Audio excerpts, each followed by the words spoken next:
van más allá del necesario rigor que debe ponerse al ejercer el derecho de defensa, digamos, se pasa la barrera de la defensa y se ingresan en el espacio del agravio injustificado. Bueno, el juez tiene atribuciones, la jueza tiene atribuciones para imponer todo tipo de sanciones disciplinarias que van desde un llamado de atención, un poquito más fuerte, un apercibimiento, multas, y eventualmente hasta se puede, en el caso de los abogados, podrían ser hasta removidos del caso, de manera que su cliente tendría que conseguir otro abogado. No proliferan las sanciones disciplinarias. En realidad son rara avis, muy pocas veces son aplicadas. Muy bien, fíjense todo lo que hemos avanzado acá. Bastante. Esto no quiere decir que estemos influenciados por el partido de Argentina-Chile, de ninguna manera. El que esté pensando eso está muy equivocado. Vamos a cumplir a rajatabla lo que sea. Si tenemos que estar hasta las 10 de la noche, estaremos hasta las 10. No, vamos a terminar antes, quédense tranquilos y tranquilas. Muy bien.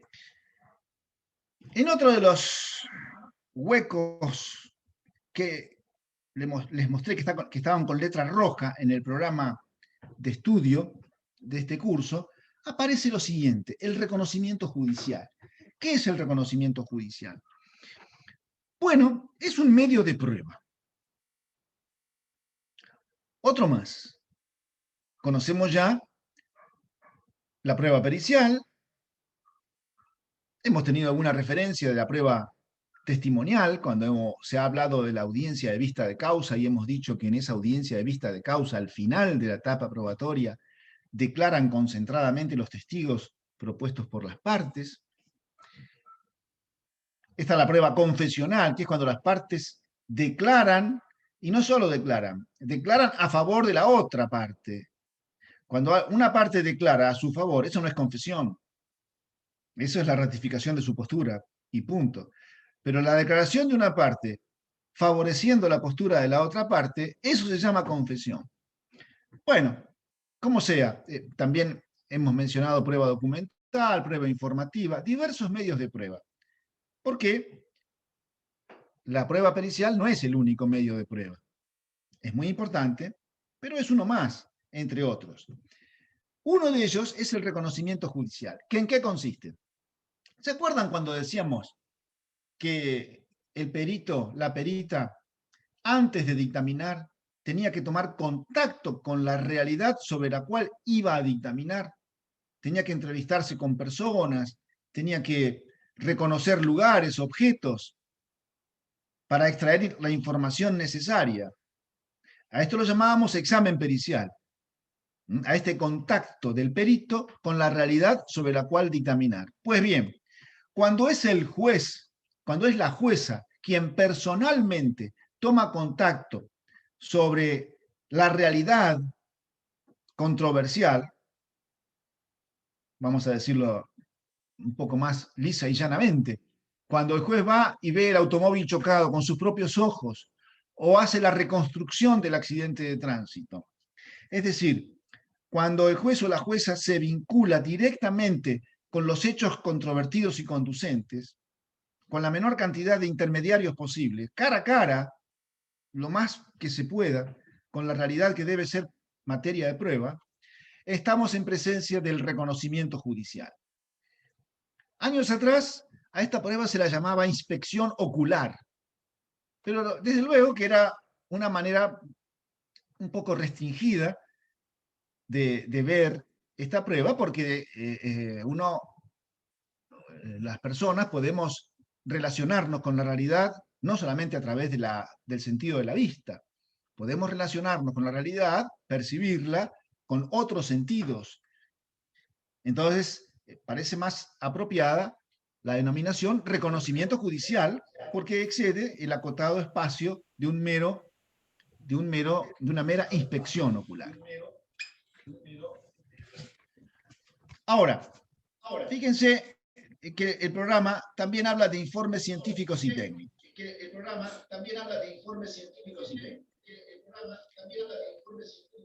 Bueno, no sé si ustedes escuchan un eco, yo sí. Ahora no. Sí, Sí, se escucha. Bueno, Es una especie de repetición para machacar, está todo calculado. ¿Bien? Bueno, vamos a seguir adelante, no nos podemos detener por esto. Les decía, ¿qué está pasando con la tecnología del colegio de abogados? Mucha propaganda, doctor Martín, pero la tecnología nueva, ahí está. Parece que ahí tomó cartas en el asunto, el doctor se lo está viendo y se terminó el eco. Bien, no sé qué fue lo que pasó, un pase mágico.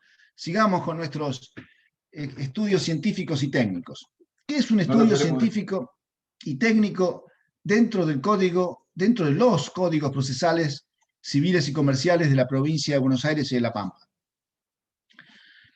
Ustedes imaginen pruebas científicas de alta especialidad. Ejemplo, una prueba de ADN. Solo un ejemplo. Puede haber otras de alta complejidad.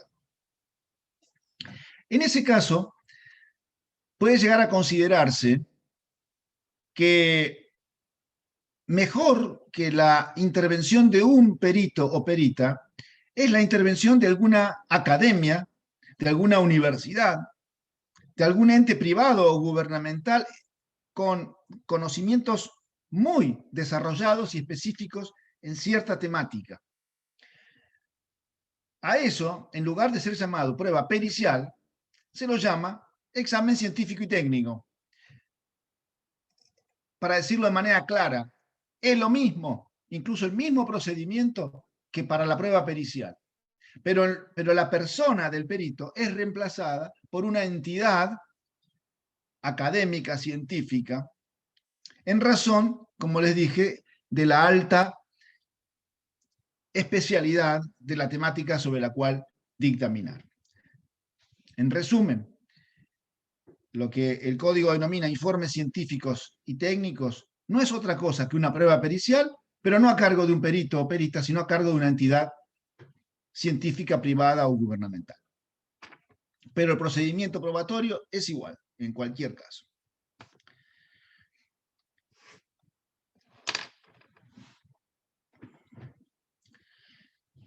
El programa dice por allí, prueba en la alzada.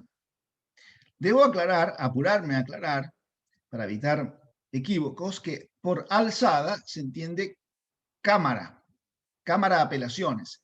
El recurso de alzada era una manera antigua de decir recurso de apelación. De manera que quedó esa terminología antigua y hoy todavía a las cámaras de apelaciones se las llama alzadas. Alzadas con Z, alzadas. Hasta acá lo que hemos venido viendo es que la prueba se produce ante el juez o la jueza, es decir, en primera instancia. Hemos visto que hay una etapa probatoria, demanda, contestación, en el otro extremo una etapa decisoria y en el medio una etapa probatoria. Y hemos visto que allí, en ese medio del proceso, es que se lleva a cabo, se produce la prueba, pero en primera instancia. La pregunta es, ¿puede producirse prueba en segunda instancia? En la Cámara de Apelaciones. La regla general es que no. La regla general es que las cámaras de apelaciones deben revisar las sentencias de los jueces y de las juezas de primera instancia sobre la base de las mismas pruebas que tuvieron a la vista los jueces y juezas de primera instancia. Es decir, es una revisión de lo mismo para ver si, analizando lo mismo, se llega o no se llega a la misma conclusión. Entonces, como regla general, no existe la posibilidad de producir prueba en la Cámara de Apelaciones. ¿Por qué? Porque la Cámara de Apelaciones, como regla general, insisto, debe ceñirse a la solución de los casos utilizando solo y exclusivamente la prueba también tenida a la vista por los jueces y juezas de primera instancia. Pero excepcionalmente, siempre hay una excepción. Siempre. Y también a veces hay excepciones a las excepciones que vuelven a caer en la regla general. Por eso cuando les digo que muchas cosas que les decimos son incorrectas, es porque las dejamos en el territorio de la regla general y no avanzamos en las excepciones a la regla general, en las excepciones a las excepciones en la regla general. Entonces, al decirlo incompleto, termina siendo incorrecto. En la Cámara de Apelaciones, ¿se puede producir prueba? Excepcionalmente sí.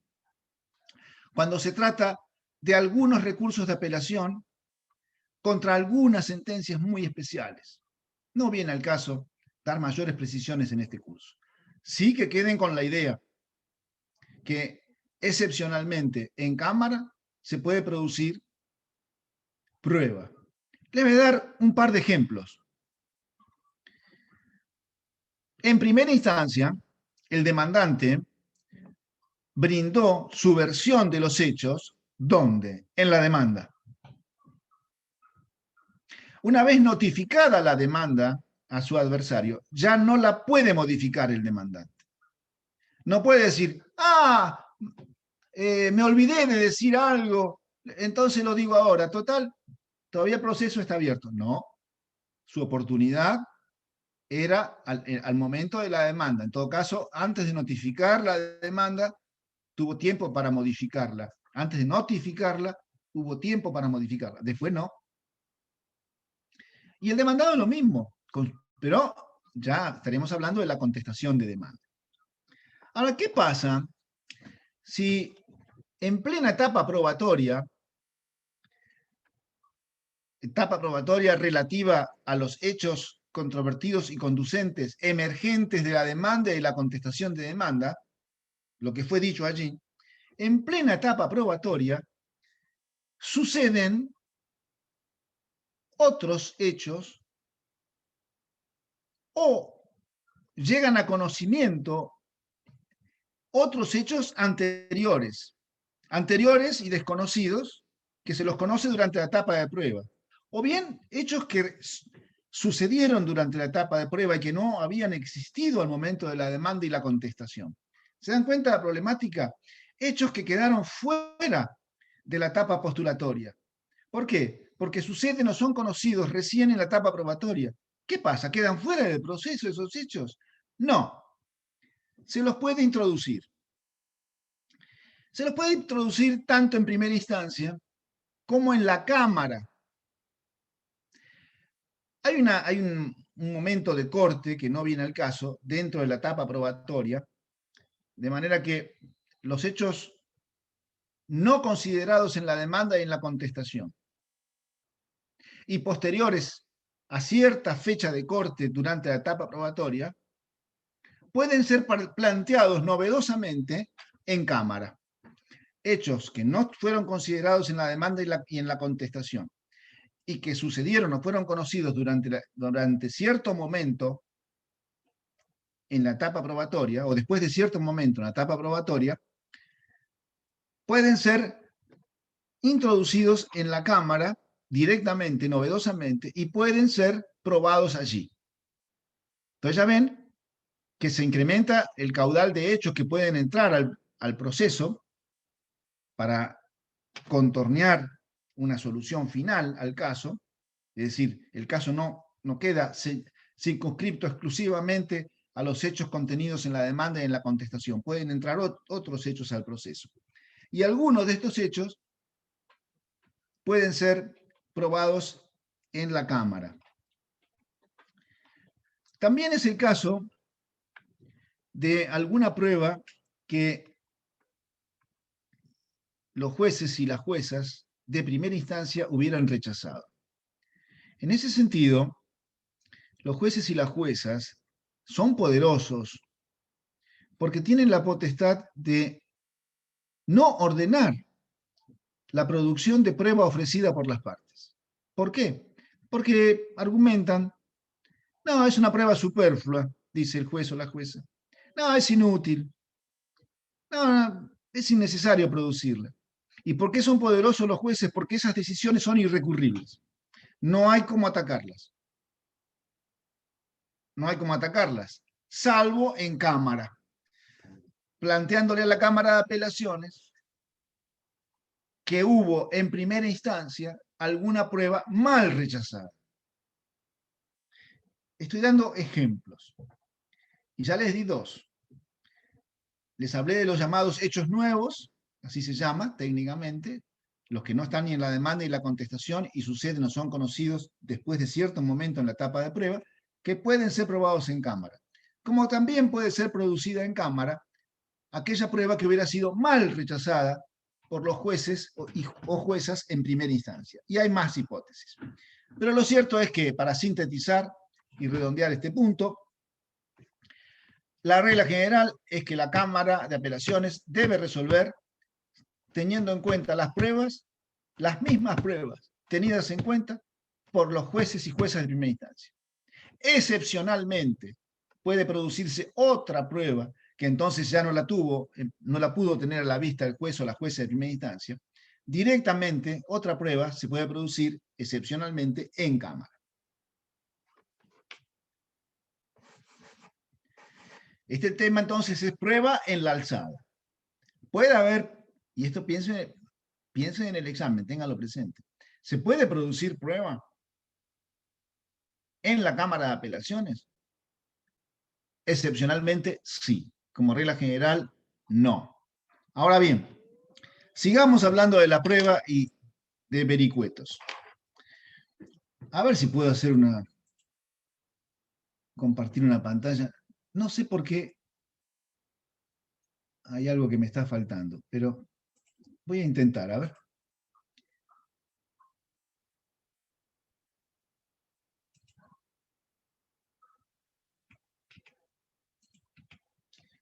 No, no está saliendo.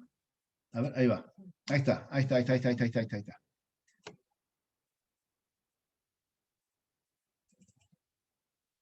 Ahí está.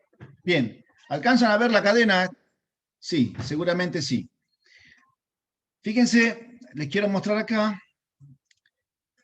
Dice etapa previa al proceso. Porque cuando dice demanda acá, en realidad la demanda se está refiriendo al primer eslabón de la cadena. ¿Mm? Al primer eslabón de la cadena. Pero antes puede haber, antes de la demanda, puede haber alguna actividad.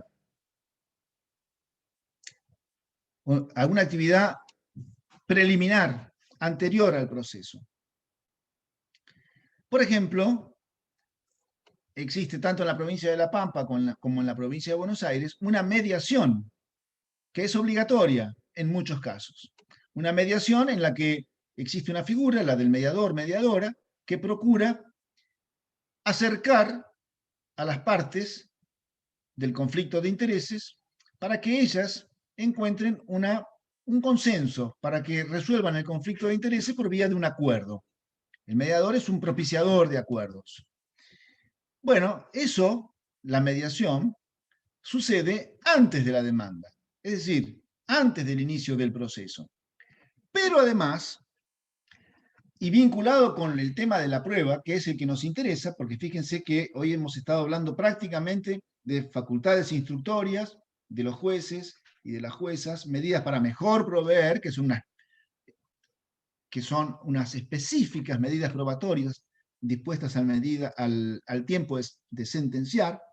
Hemos hablado de reconocimiento judicial, hemos hablado de informes científicos y técnicos, hemos hablado de prueba en la alzada, o sea, en la Cámara de Apelaciones, y ahora les quiero hablar, instalados en la etapa previa al proceso, antes de la demanda, les quiero hablar de la prueba anticipada. ¿Qué es la prueba anticipada? ¿Cómo está regulada en nuestros códigos procesales de La Pampa y de la provincia de Buenos Aires? Bueno, hay dos visiones de la prueba anticipada. Por de pronto, digamos primero por qué anticipada. ¿Anticipada a qué? Bueno, ustedes saben dónde es que se produce la prueba. En la etapa probatoria. Ese es el momento oportuno, idóneo, apto para producir prueba, para que el proceso reciba prueba. Entonces, si estamos hablando de una prueba anticipada que es anterior a la etapa que la podemos ubicar acá, donde yo estoy con el láser, haciendo garabatos, en realidad lo anticipado no es porque sea anterior a la etapa introductoria. Lo anticipado es porque es anterior a la etapa probatoria. ¿Es anticipada respecto de qué? La prueba anticipada, jugando con las palabras. Es anticipada respecto de la prueba, de la etapa probatoria. Quiere decirse que la prueba anticipada puede hacerse antes de la etapa introductoria o durante la etapa introductoria, antes de la etapa introductoria, durante la etapa introductoria, pero siempre antes de la etapa probatoria. ¿Y por qué habría de producirse, de llevarse a cabo prueba antes de la etapa probatoria? Uno podría pensar, ¿y para qué está la etapa probatoria? Para recibir la prueba. Entonces, a ver, ¿para qué tanta anticipación? ¿Qué cosa rara es esa? Bueno, ahí están las dos versiones que yo les decía, las dos concepciones sobre la prueba anticipada. Concepción 1, que es la de nuestros códigos procesales, de La Pampa y Buenos Aires. Concepción 1. Hay prueba que no puede esperar para ser producida. Por ejemplo, una prueba de reconocimiento judicial o mismo pericial de algún lugar que está sujeto a cambiar por el paso del tiempo. Ejemplo, alguna canalización por el paso del tiempo o por acción humana. Algún canal de desvío artificial de aguas de un campo a otro. Eso puede cambiar. Mañana va alguien con una topadora, con una máquina, con una pala y cerró el canal artificial. Entonces, para ir a ver y encontrar ese canal artificial, hay que ir rápidamente, no se puede esperar hasta la etapa de prueba. Aparte, cuando llegamos a la etapa de prueba, ya pasó todo el agua. Entonces, otro caso, el testigo que tiene que viajar, tiene que ausentarse del país por razones profesionales. No puede estar supeditado al proceso y esperar hasta la etapa probatoria en el país, dilatando su actividad personal. El proceso está muy bien, y está muy bien que los testigos colaboren con la justicia, pero no pueden sacrificar su vida personal esperando hasta que llegue la etapa probatoria.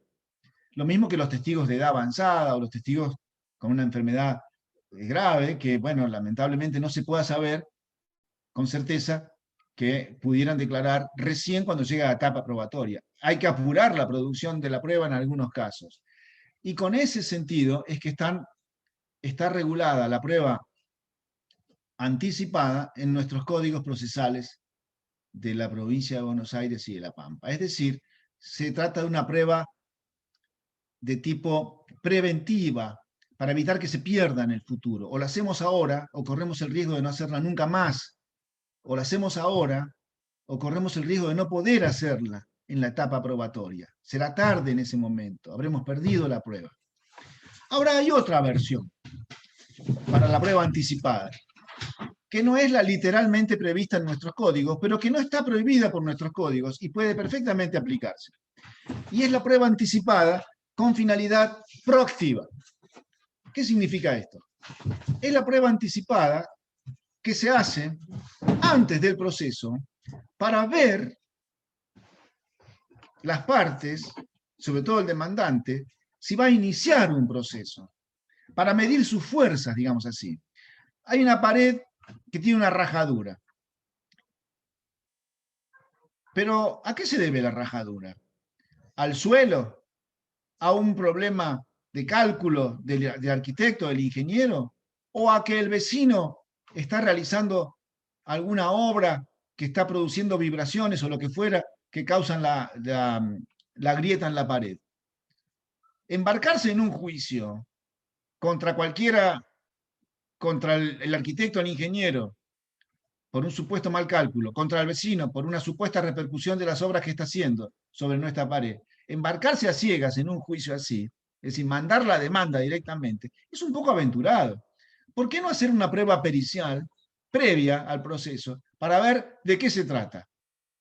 Lo cual podrá servir para disuadir de hacer un juicio, porque el problema es del suelo, no tiene nada que ver nadie, es uno, el suelo donde uno hizo la construcción, compró el terreno ahí, bueno, mala suerte. Entonces, no hace juicio. O bien, de esa pericia puede resultar que hay algún responsable, el vecino, el ingeniero que contratamos, el arquitecto, y en ese caso se puede direccionar la demanda correctamente hacia quien corresponda. Entonces, en síntesis, ¿qué es prueba anticipada?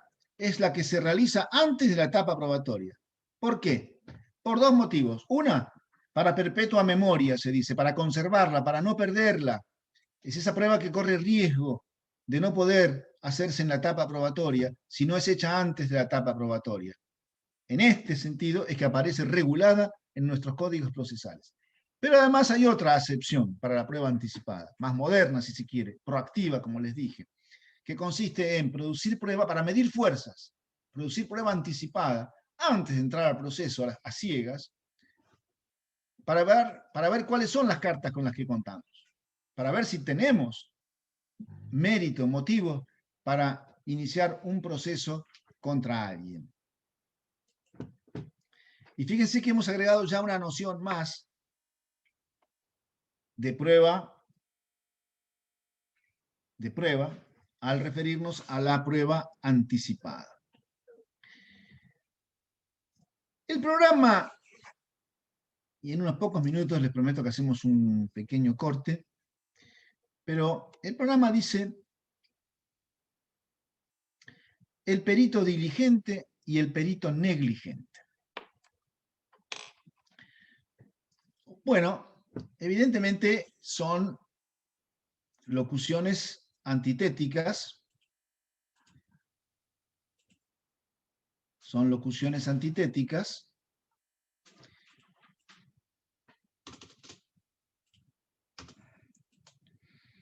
de manera que una puede encontrar definición a partir de la otra, por su contrario, digamos así. Entonces vamos a empezar por perito negligente. Y les tengo que mostrar algo que les puede interesar como cultura general, digamos, en el ámbito jurídico. La noción de culpa. La noción de culpa tiene tres patas: la negligencia, la imprudencia y la impericia. La negligencia, estamos en presencia de negligencia cuando no se hace menos de lo que se debe hacer, o no se hace. No se hace lo que se debe hacer, o se hace menos. Estamos en presencia de la imprudencia cuando se hace lo que no se debe hacer, o se hace más. Y estamos en presencia de la impericia cuando no se sabe lo que se hace. En cualquiera de estas tres situaciones, alguien incurre en culpa. Un conductor, un automovilista, no hace lo que debe hacer o hace menos. Lo que debe hacer es manejar a menos de 120 kilómetros por hora.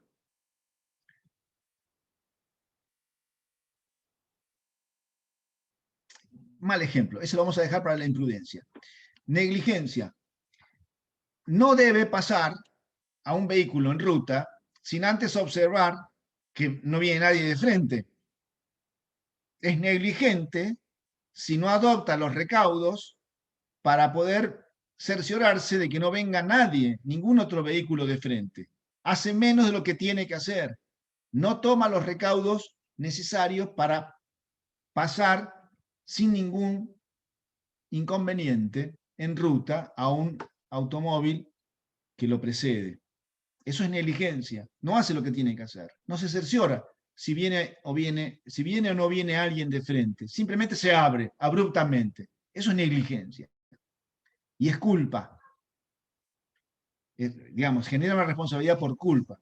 La imprudencia se relaciona con el ejemplo que les estoy dando. Se hace lo que no se debe hacer. No se debe,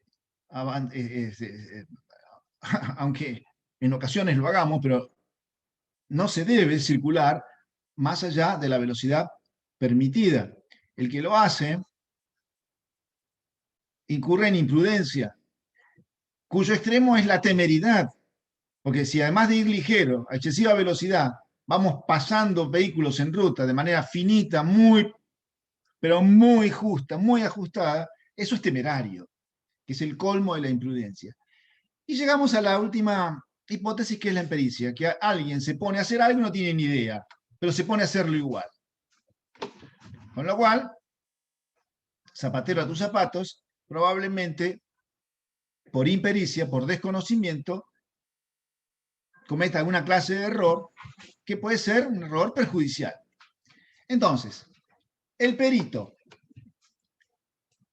el perito para cumplir tiene que actuar no solamente con diligencia, tiene que actuar con prudencia y, por supuesto, con pericia, teniendo conocimientos específicos sobre el tema que se le encomienda. Ustedes imaginen que se les encomienda una pericia y ustedes no tienen los conocimientos necesarios para hacer esa pericia. ¿Por qué?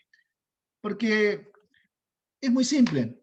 Ustedes imaginen, me escuchan hablar a mí dando esta clase y dicen, bueno, cualquier tema jurídico, acá lo tenemos a Sosa, que vamos a ponerlo como perito, no, supongamos que vive una pericia jurídica. Total, este hombre más o menos sabe de derecho. No, pero ¿sabe qué es derecho aeronáutico? Yo no tengo demasiada noción del derecho aeronáutico. No tengo conocimiento. Yo no puedo terciar en un conflicto sobre derecho aeronáutico. Yo incurriría en impericia si, si asumiera una responsabilidad para la que no estoy preparado. Bueno, el perito tiene que ser diligente porque tiene que hacer lo que debe hacer, lo que se espera de él en tiempo y forma. No tiene que ser negligente, que es lo contrario. Tiene que actuar con prudencia, porque no tiene que ser imprudente. Por ejemplo, sería imprudente si se excede de los puntos de pericia, se va más allá de los puntos de pericia, injustificadamente, diciendo cosas que nadie le ha pedido que diga. Eso es imprudencia. ¿Por qué alguien tiene que decir más de lo que se le pide que diga? No, circunspección. Si los puntos de pericia son los que son, me ciño, me limito a ellos. Y por supuesto la impericia, el ejemplo que les di, si se los convoca para una pericia y ustedes advierten que su formación profesional, pese a lo que le pueda parecer a los jueces, a los abogados, su formación profesional no rinde para abastecer los puntos de pericia, tienen que decirlo. Bueno, les propongo una pequeña pausa de 5 minutos. Dejo de compartir pantalla, si los veo. Les propongo una pequeña pausa de 5 minutos y les aseguro que después en la reanudación no vamos a tener que compartir demasiado tiempo. Yo calculo que con media hora más o tal vez menos, los temas restantes a los que, si recibieron el correo eh, anunciando esta clase, los restantes temas, les decía, a los que hemos llamado hoy rellenos procesales, porque son los que están marcados con rojo en el programa que les mandé. O sea que después de la pausa, seguimos con los rellenos procesales y no falta mucho. 5 minutitos. Bárbaro.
Bueno, muy bien. Estamos de vuelta. Estoy de vuelta. No sé si habrá quórum, pero ya pasaron 5 minutos. Bueno, ahí veo que se están activando las camaritas. Así me siento acompañado.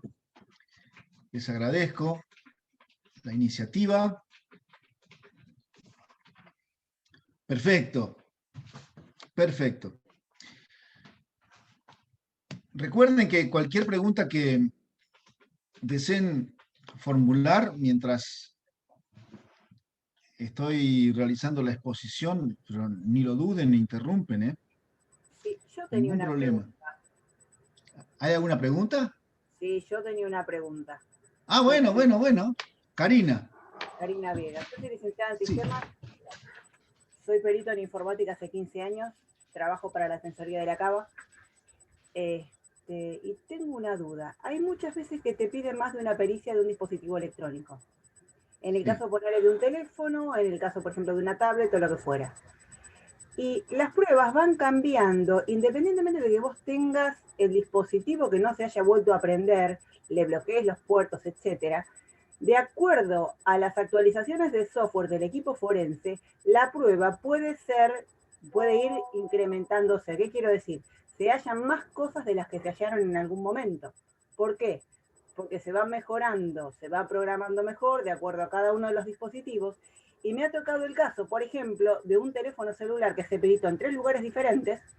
En el primero no se logró entrar, en el segundo se logró entrar a medias y en el tercero hasta se desbloqueó la clave y el equipo forense, que es el UFED, eliminó el código patrón de entrada al dispositivo, con lo cual, si bien no hay intervención del perito oficial que lo haga adrede, se modificó la prueba. Entonces, ¿qué hacemos en ese tipo de casos?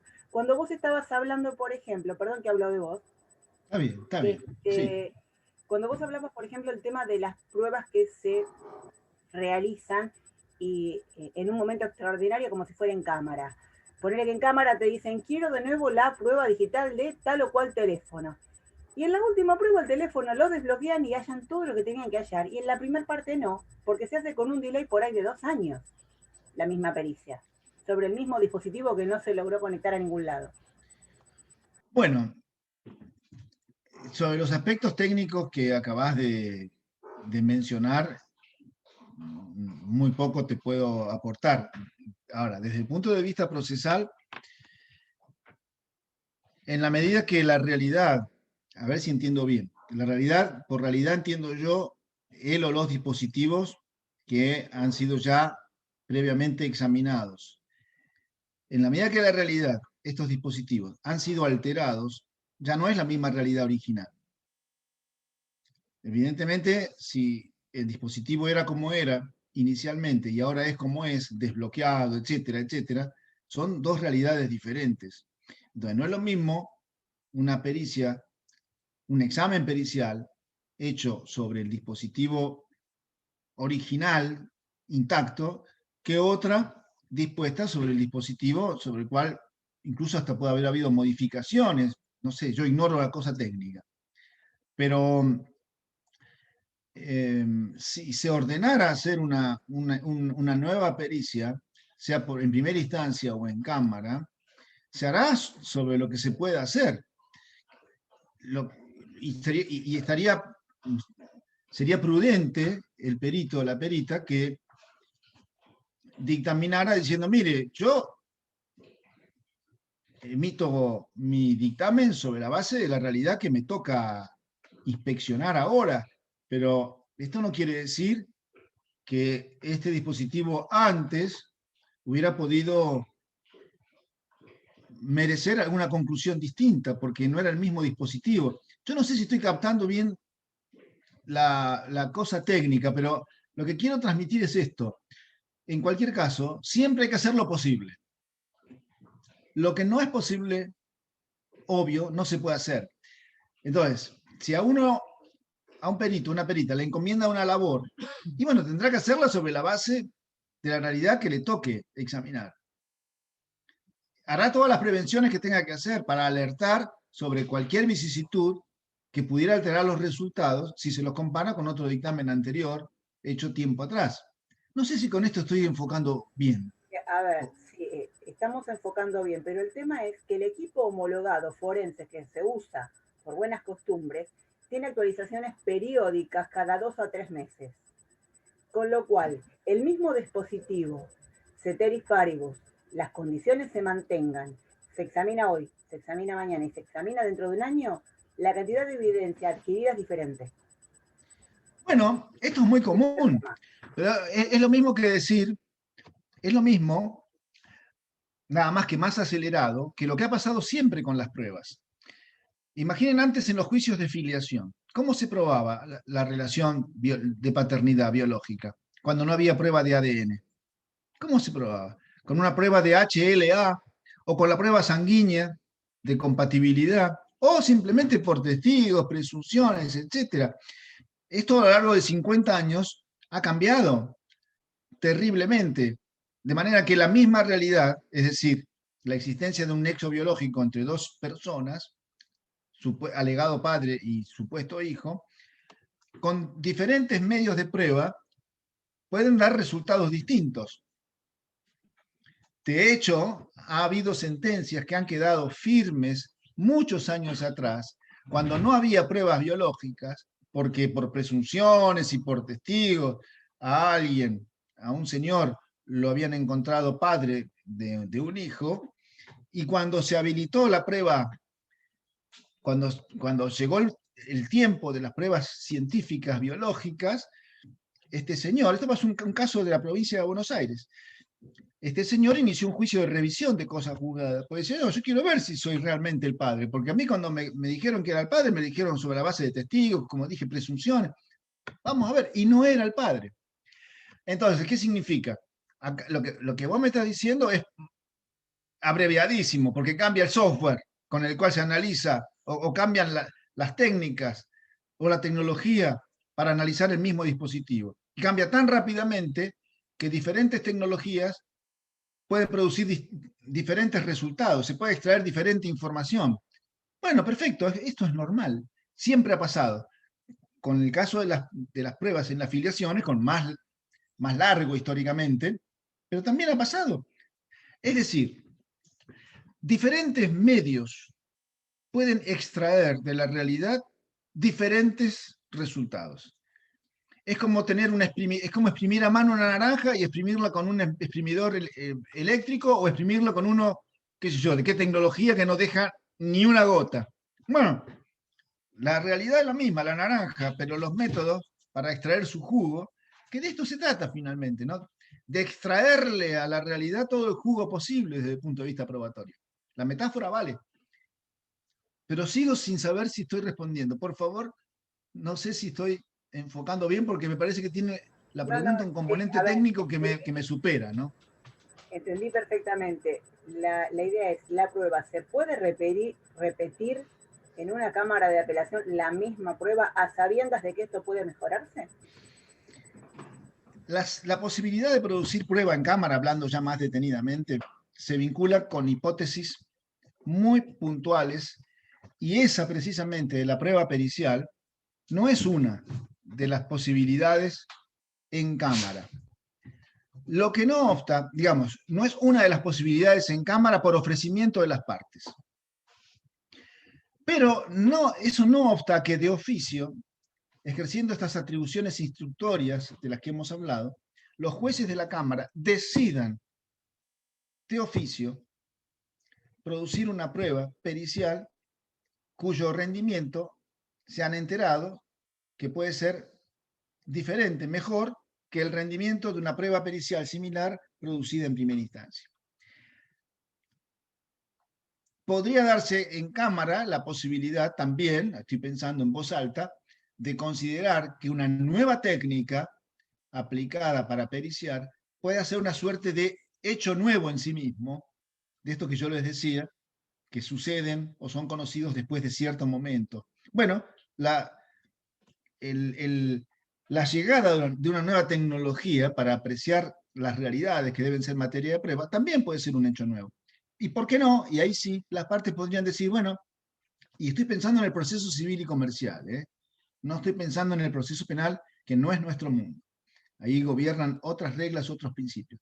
Pero en el proceso civil y comercial, tanto de oficio como buscándole la vuelta por el lado de los hechos nuevos, se me ocurre a mí, podría caber la posibilidad de hacer una prueba en segunda instancia, en cámara, en la alzada, como se dice, usualmente, de una nueva prueba pericial. De hecho, en los códigos procesales, tanto de La Pampa como de la provincia de Buenos Aires, en la provincia de Buenos Aires es el artículo 473, en Nación debe ser el 475 porque andan muy cerquita en numeración. La prueba pericial puede ser ordenada, producir a pedido de parte o de oficio. Y lo que está dicho para el juez o la jueza también está dicho para la Cámara, esto de oficio.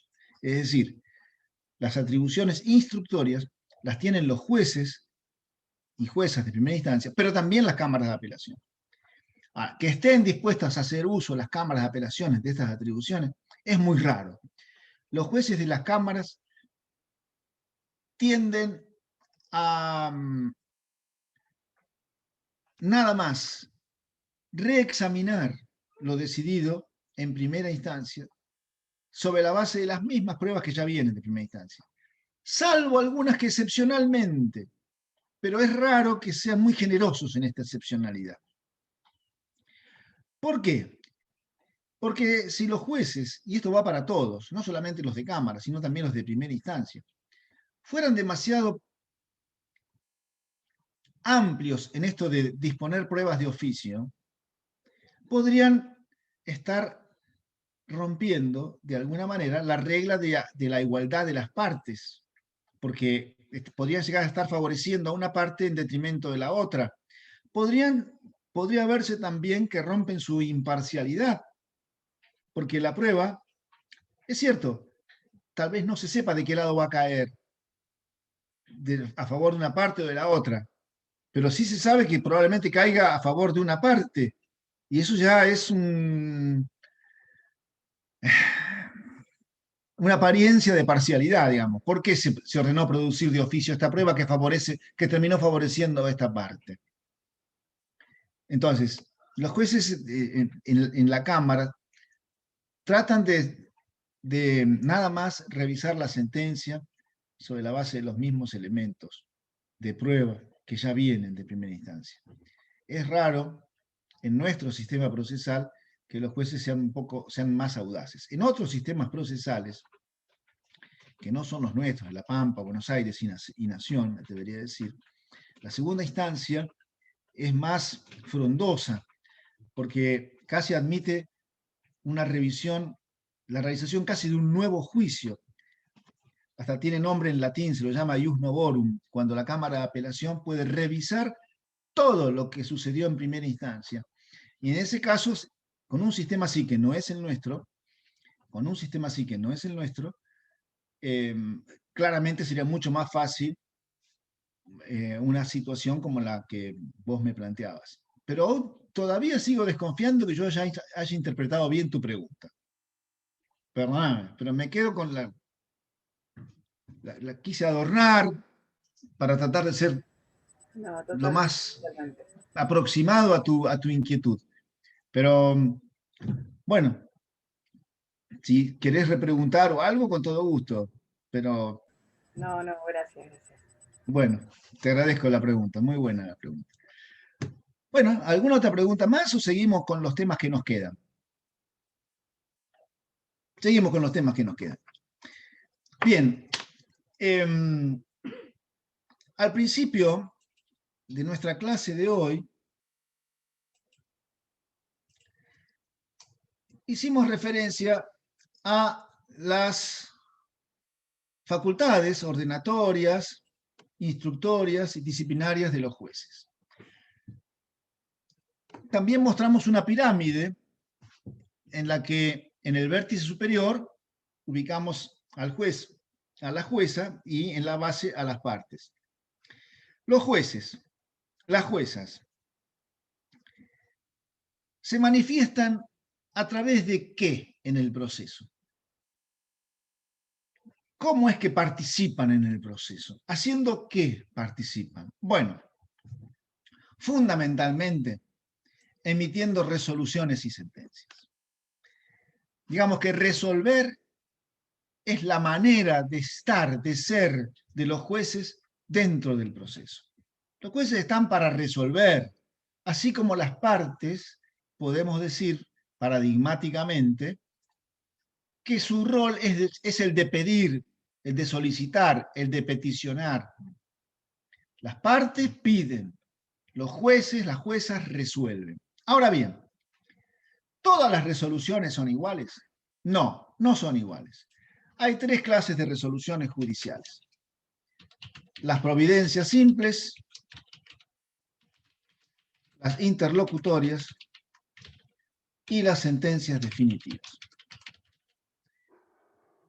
Las providencias simples, como su nombre lo indica, son las más sencillas, llevan lugar, fecha, firma y entre medio del lugar, fecha y la firma, una orden. Generalmente estas providencias simples son las que usan los jueces para ejercer sus facultades ordenatorias. Las providencias simples tienden al avance del proceso o a ordenar la realización de diligencias de mera ejecución. Agréguese tal documento, traslado de lo peticionado. Son providencias que mueven, cuya finalidad es mover el proceso. Están reguladas en un artículo del Código Procesal, que en la provincia de Buenos Aires es el artículo 160. En La Pampa es el 152. Y en La Nación también es el 160. En el otro extremo, me salteo las interlocutorias, está la sentencia definitiva, que es, la sentencia definitiva es aquella para la cual se hace todo el proceso. Es aquella en la cual el juez, la jueza, va a ejercer la jurisdicción, va a decir el derecho, va a decir el derecho jurisdictio para resolver el conflicto de intereses que le fue planteado y delineado en la demanda y en la contestación de la demanda. La sentencia definitiva, entonces, es la que llega al final del proceso para dar respuesta al conflicto de intereses mediante la aplicación de las normas jurídicas. ¿Y qué son las interlocutorias? Bueno, las interlocutorias, que están reguladas en el artículo 161 del Código Procesal, 153 de La Pampa, 161 de La Nación. Las resoluciones interlocutorias, fíjense del latín interlocutio, hay un diálogo entre, suele pasar que durante el proceso sucedan ciertas desinteligencias o escaramuzas entre las partes. Tal resolución, ¿se notificó bien o se notificó mal?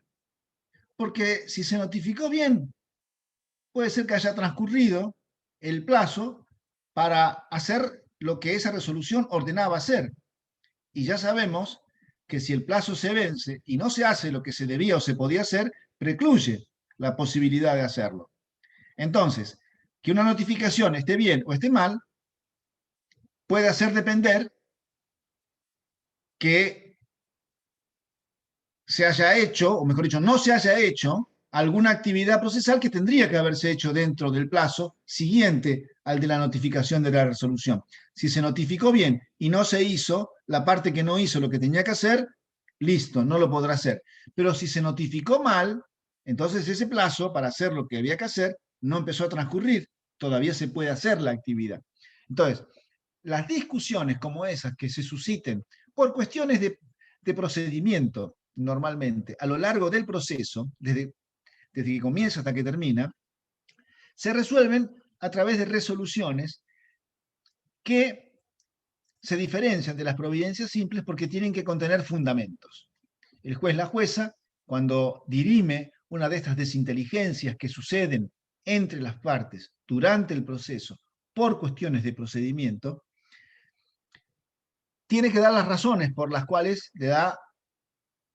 hace que una de las partes triunfe en esta discordia, se la llama incidente o incidencia, esta discordia que sucede durante el proceso, y las razones por las cuales entonces no le concede el éxito a la parte adversaria. Entonces, se parecen las interlocutorias más a las sentencias definitivas, porque también las sentencias definitivas, desde luego, tienen que contener argumentos, fundamentos, motivación. Las sentencias definitivas no pueden ser arbitrarias, caprichosas. Los jueces hacen hablar, ejerciendo la jurisdicción, hacen hablar a las normas jurídicas, no hacen hablar a su voluntad solamente. En síntesis, se conocen dentro del proceso 3 clases de resoluciones judiciales típicas. Las providencias simples tendientes al avance del proceso, fundamentalmente. Las interlocutorias, cuyo objetivo es dirimir pequeñas contiendas llamadas incidentes o incidencias que se suscitan entre las partes durante el proceso. Y por último, las sentencias definitivas, que son aquellas que coronan, ponen fin al proceso y a través de las cuales los jueces y las juezas dicen el derecho, hacen hablar a las normas jurídicas para resolver un conflicto de intereses. Disculpen que sea tan cargoso porque yo me doy cuenta que estoy repitiendo más de la cuenta algunos conceptos, pero lo hago con una finalidad pedagógica. Hay algo que leí hace muchos años acerca de cómo lograr que quien escucha capte lo que se está diciendo. Y la técnica sería, se dice que se va a decir, se lo dice, y se dice que se lo ha dicho. Bueno, no es exactamente lo que estoy diciendo, porque yo estoy diciendo lo mismo, pero se parece más o menos bastante a eso que leí hace muchos años. Ahora, toda resolución judicial, toda providencia simple, interlocutoria o sentencia definitiva, nace a la vida jurídica dentro del proceso con una vocación fija, obstinada. ¿Cuál es? Ser notificada. De nada vale una resolución judicial, de nada valdría una resolución judicial contenida, ubicada dentro del proceso, si no trascendiera las fronteras del proceso para poder llegar a conocimiento de sus destinatarios. ¿De qué vale una resolución judicial no notificada? De poco, porque si no está notificada, ¿cómo sabemos que existe si somos las partes? Entonces, adviertan ustedes que la notificación es un complemento indispensable para que una resolución judicial pueda tener eficacia. Sin notificación, la resolución queda allí, desconocida, ignorada. Ergo, por lo tanto, toda resolución judicial debe ser notificada de un modo u otro. Pero atención, notificar no es igual que poner en efectivo conocimiento. Ciertamente que si se logra poner en efectivo conocimiento al destinatario, ciertamente que se produce la notificación. Claro que sí. Si hipotéticamente una resolución fuera emitida durante el desarrollo de una audiencia, en la vista de causa, se produce un incidente, una incidencia, y entonces el juzgado, la jueza, el juez tiene que emitir una interlocutoria para resolverla. Esa decisión es adoptada, se hace un cuarto intermedio, el juez, la jueza adopta la decisión y la lee una vez que terminó el cuarto intermedio.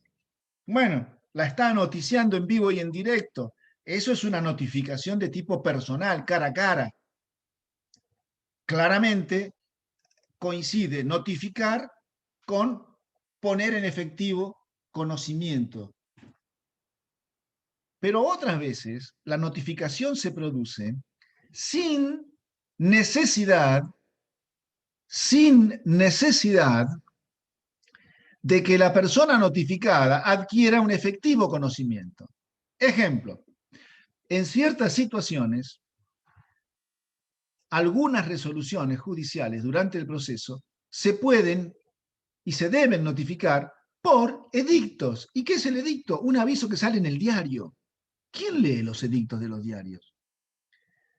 Imagínense a cualquiera de nosotros, o respecto de cualquiera de nosotros, mañana saliera un edicto en el diario notificándonos de una resolución. ¿Nos enteraríamos efectivamente? Seguramente no. ¿Pero quedaríamos notificados formalmente? Sí.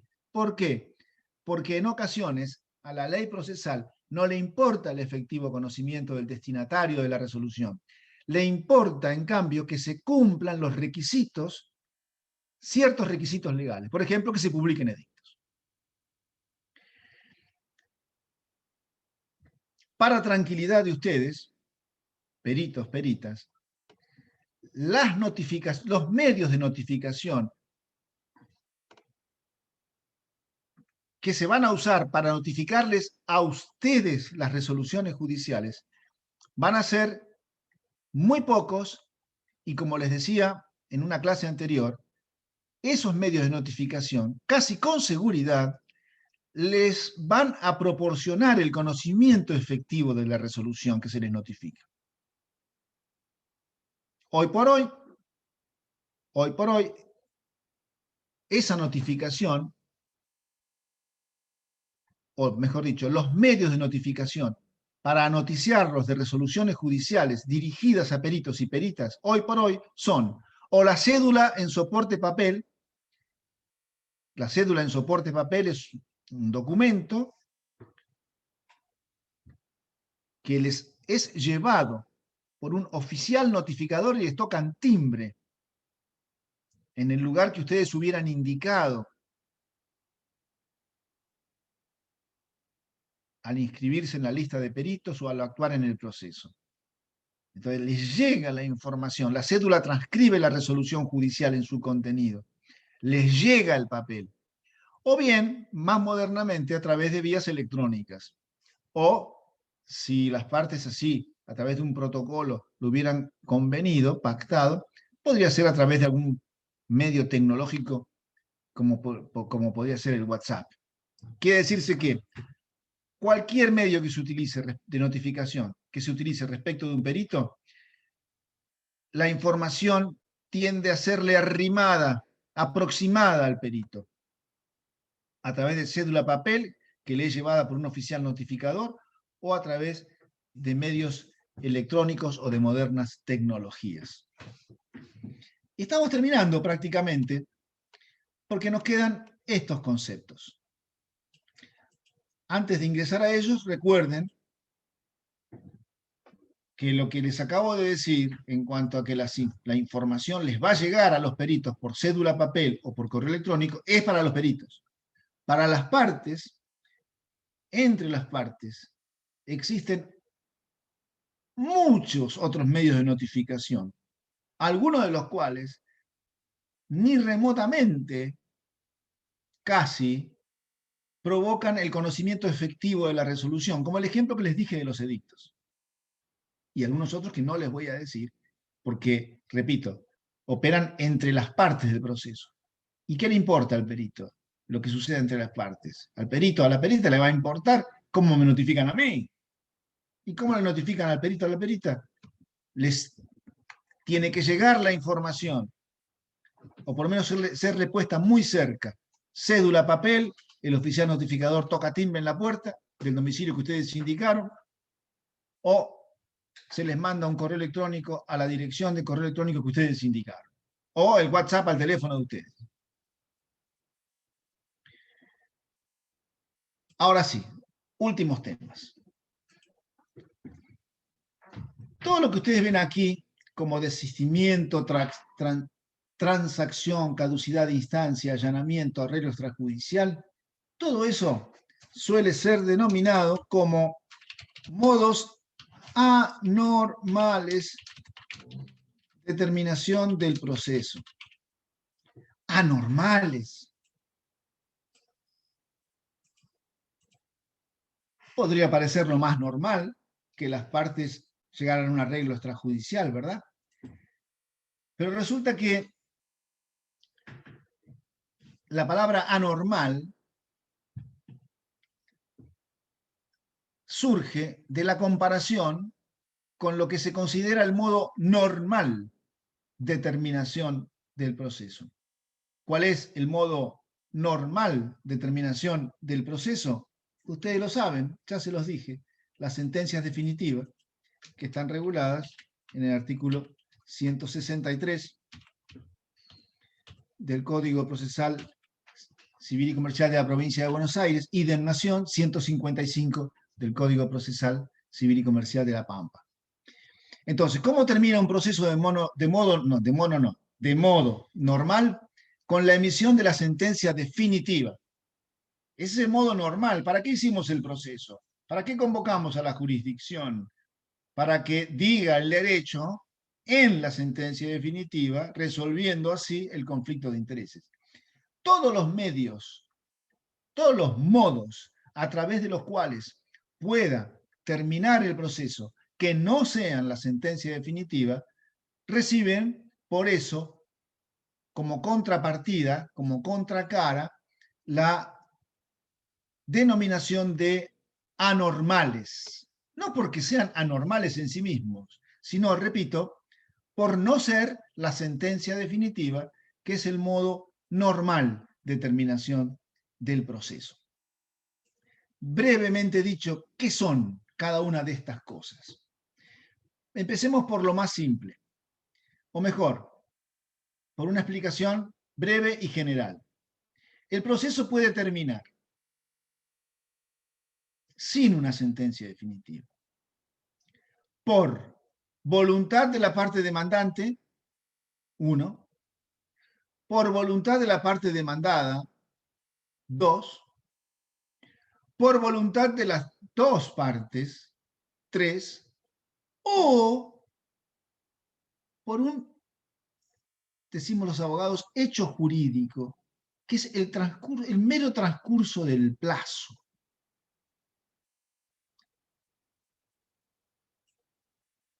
Tengo que decir más cosas cuando hablo del mero transcurso del plazo. Me estoy refiriendo a la caducidad de la instancia y va a ser lo último que les voy a decir. A ver, ¿cómo terminaría un proceso por la voluntad común de consumo de ambas partes? Porque hacen un arreglo extrajudicial.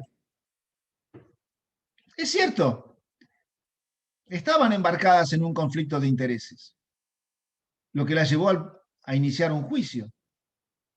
Hay una demanda, etcétera. Pero estando dentro del juicio, por alguna razón, diálogo, palabra va, palabra viene, tal vez los abogados negocian, se llega a un arreglo extrajudicial. Eso pone fin al proceso. Lo estoy diciendo mal, porque en realidad ese arreglo extrajudicial tiene que ser presentado en el proceso, tiene que haber una resolución judicial posterior que apruebe el acuerdo, etcétera. Pero lo cierto es que una vez que hay un arreglo en asuntos que son, digamos, patrimoniales, donde no existen otros aspectos, se dice, de orden público, como familiares, por ejemplo, aunque a veces también hay asuntos familiares en donde se toleran arreglos. Entonces, para no complicarlo, porque como les dije, siempre hay reglas, excepciones y excepciones a las excepciones y así, lo cierto es que si las partes dirimen su conflicto de intereses acordando, arreglando, no tiene sentido, no tendría sentido, habiendo un arreglo, llegar hasta la sentencia. Mejor una autocomposición entre las partes que una heterocomposición emanada de un órgano jurisdiccional. Es mucho mejor. Famosa frase popular, que es mejor un mal acuerdo que una buena sentencia. Y es cierto, es muy cierto. Eso es recontra verdadero.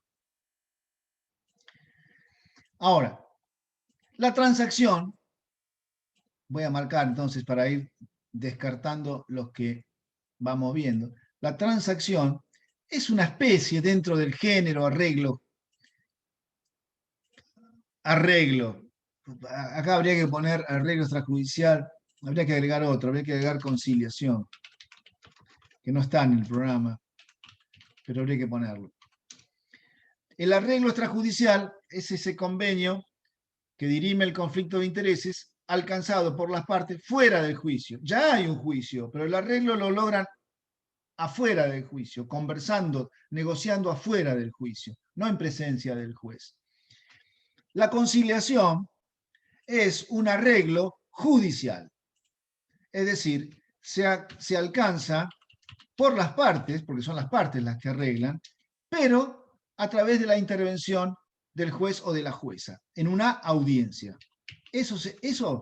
A ese arreglo judicial, a ese arreglo alcanzado en sede judicial, propiciado por la tarea conciliadora, pacificadora del juez o la jueza, se lo llama conciliación. La transacción es una especie dentro del género conciliación. No vale la pena que perdamos mucho tiempo, pero les digo que la transacción es una forma de conciliar. ¿Cuál forma? Cuando hay concesiones recíprocas. Una de las partes quería 10, la otra quería 2 caballos, 10 pesos, la otra quería 2 caballos. Bueno, arreglan por 5 y 1 caballo. Es decir, cada cual se baja un poco de sus pretensiones originales, se hacen concesiones recíprocas y haciéndose concesiones recíprocas concilian. Entonces sería la transacción, es una conciliación con concesiones recíprocas. Es una conciliación, nada más que es una especie dentro del género conciliación.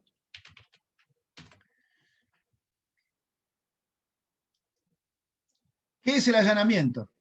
Bueno, hasta acá, conciliación, transacción, arreglo extrajudicial, es la voluntad de las dos partes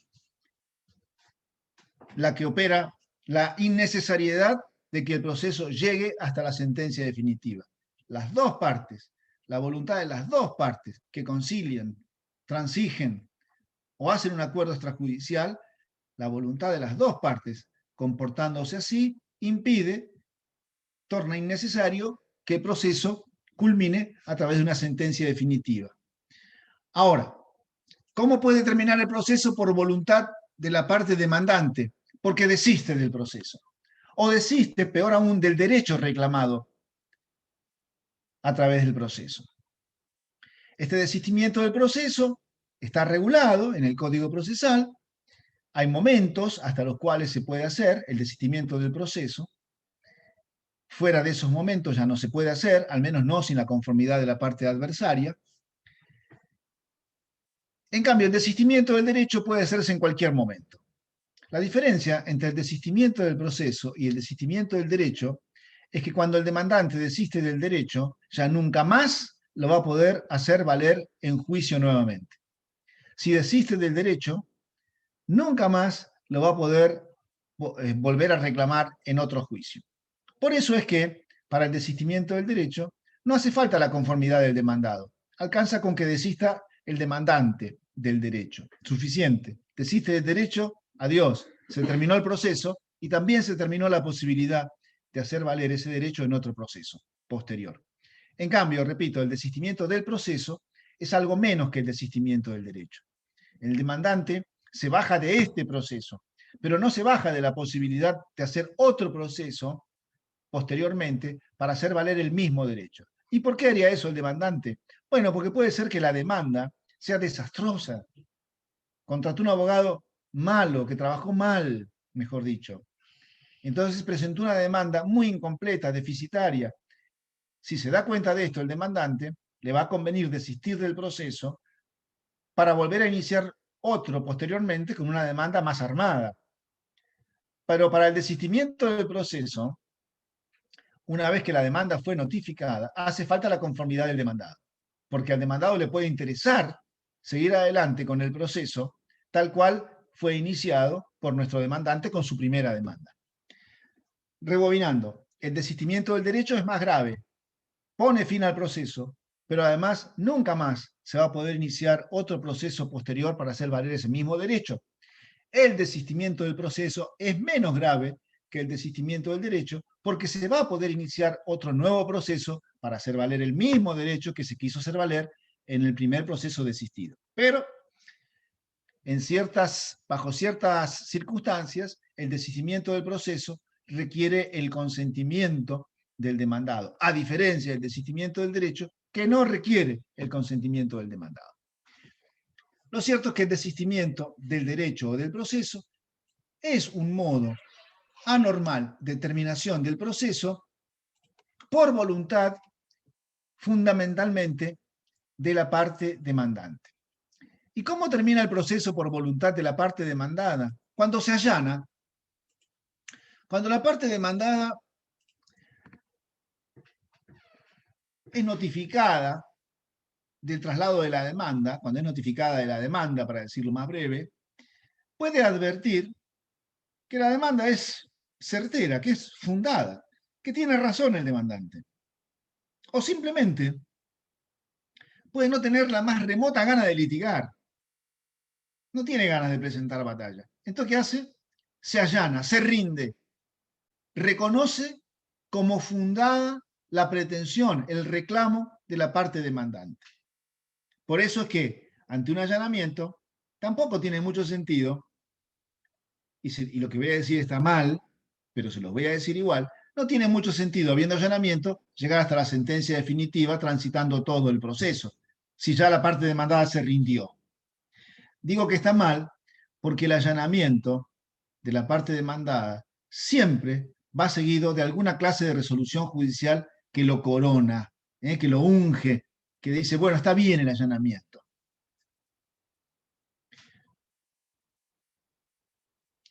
Esto tiene una explicación histórica. Nosotros somos tributarios del antiguo derecho español y ya en el siglo XII había una reglamentación procesal que sigue hasta ahora en esto, según la cual una vez que se inicia un proceso no se puede salir del proceso sino a través de alguna clase de resolución judicial.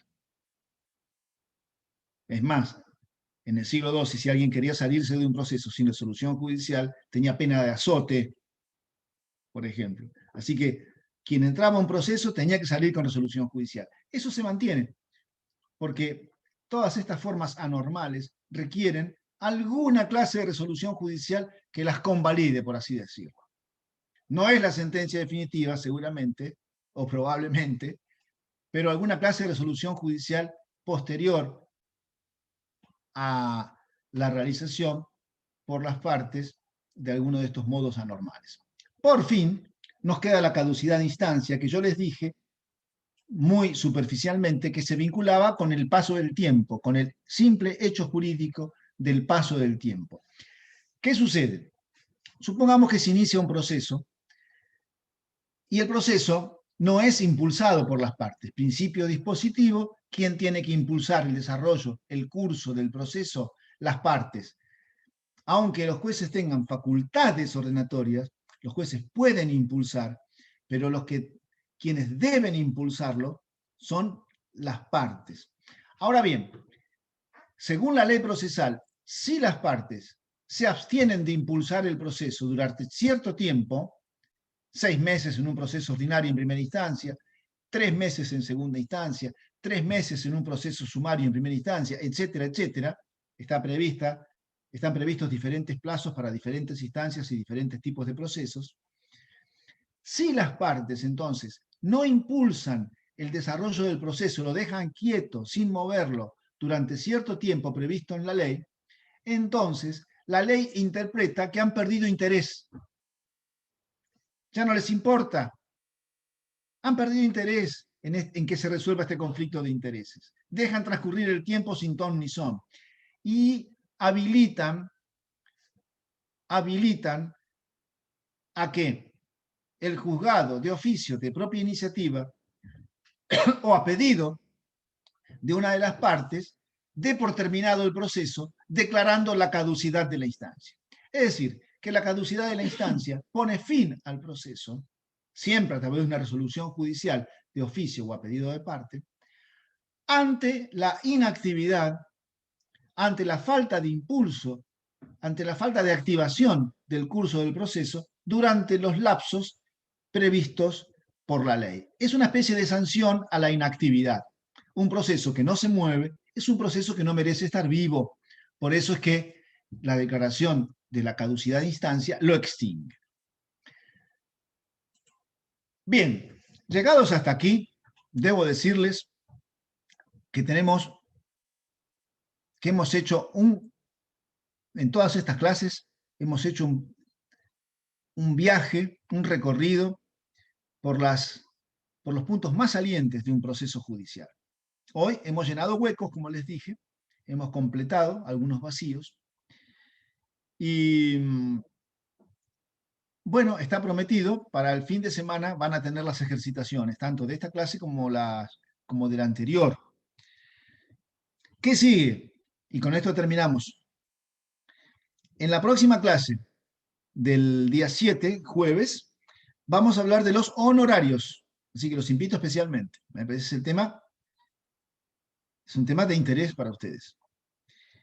El 10 de junio, lunes, no, perdón, el 7 es lunes, el 10 de junio, jueves, el 7 es lunes, el 10 de junio es lunes, vamos a hablar de algunas cosas más que incumben a los peritos, además de presentar el dictamen pericial. Como por ejemplo, las medidas cautelares que pueden solicitar, los recursos que pueden interponer.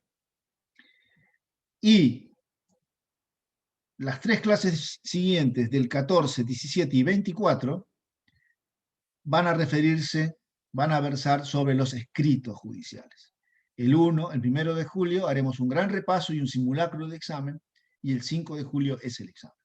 Concretamente, la próxima clase será el lunes 7 de junio y se referirá a honorarios profesionales. Y el fin de semana van a tener disponibles las ejercitaciones de esta clase y de la anterior. Con lo cual, basta.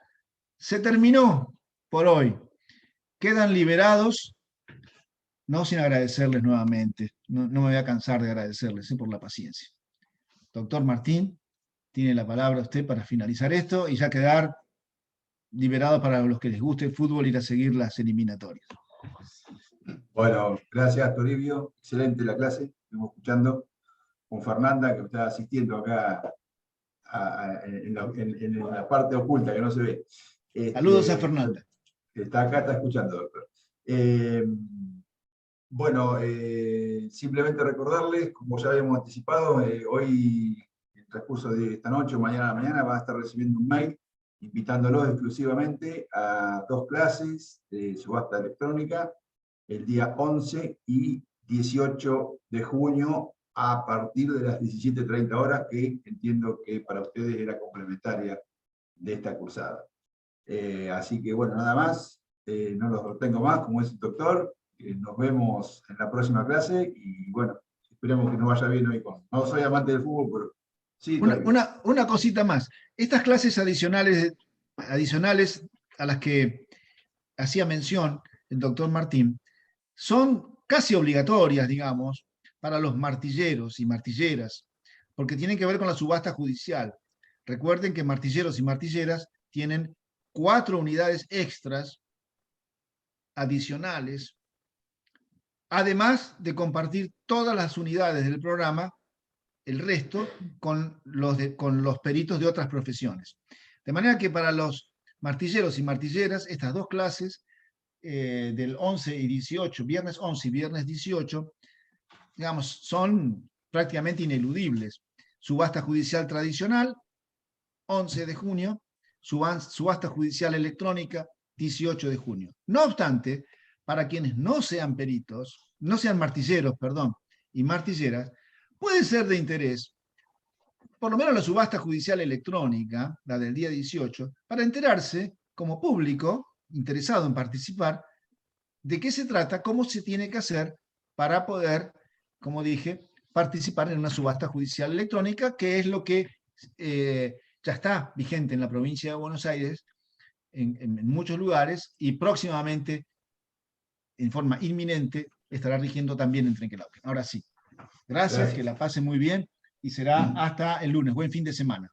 Gracias, Doctor Toribio, Martín. gracias. Bueno, gracias. Les digo así simplemente que, teniendo en cuenta lo que dijo el doctor Toribio Sosa, esas 2 clases nosotros vamos a mandar para los que son exclusivamente alumnos de esta cursada, el formulario de asistencia, para que tener un registro de quienes asistieron. Así que bueno, nada más que eso, muchas gracias y nos estamos viendo. Buenas noches. Muchas gracias. Hasta luego.